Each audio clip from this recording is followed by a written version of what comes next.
Thank you so much for that. Great reporting. Well, if you are one of the millions of owners impacted by the GM recall, what do you do? What do you need to know? Here to help answer all those important questions, Jeff Bartlett, Consumer Report's car expert, and the car coach, Lauren Fix. Welcome to you both. And I will start with you, Jeff. How do you know if your car's been recalled? Well, any consumer can look online and discover what recalls have been issued on their car. They can go to safercar.gov or they can go to consumerreports.org/car recalls. You can look up your car by year, make, model. But probably in the wake of all this, it would be wise to go to the government website and register for notification by email. Then there's no delay in waiting for a letter to come in the mail.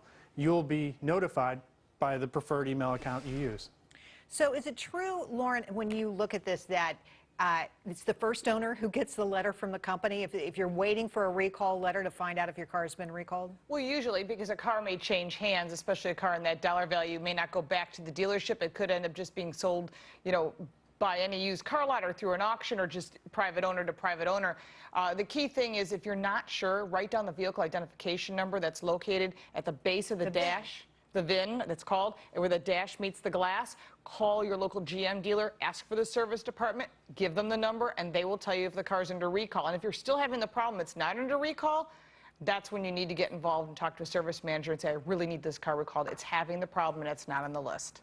Wow, okay, so one of the questions I have, and we just saw a woman here who has a car that she can't get fixed. Should you still be driving it, Jeff? Well, there's certainly a natural concern, but GM is saying that if you remove the ignition key from the keychain, that should reduce the risk.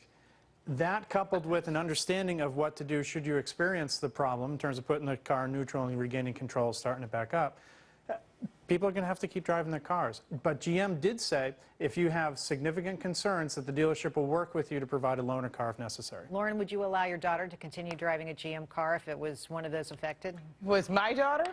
Probably not. Okay. I mean, it's just one of the things. I mean, I have to think about their safety. I can replace cars all day long. You can't replace people.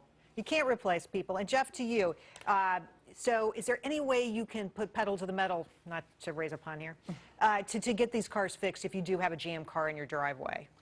Well, GM's got the challenge of dealing with just so many cars. In fact, they've recalled about 17 times more cars this year than they've sold. So the dealerships are challenged to get the parts and then also to find the time to do the work. So it's hard to accelerate the work because you're in line with a lot of people. Make an appointment as soon as you can, though. Last word, Lauren. Yes. I think it's really important that people be aware. And if you know someone, because we keep going over this, I can't tell you people they may not watch TV, they may not, listen to the radio or read. Please, if you find people, I've told total strangers in parking lots, your car's under recall, you really should get it checked in. People are, it's like, really? I don't know. So please pay it forward and let people know. 16% of those out there, that's the number that's actually done something. The rest of them have not. Right. Lauren and Jeff, thank you so much for coming on. Thank you.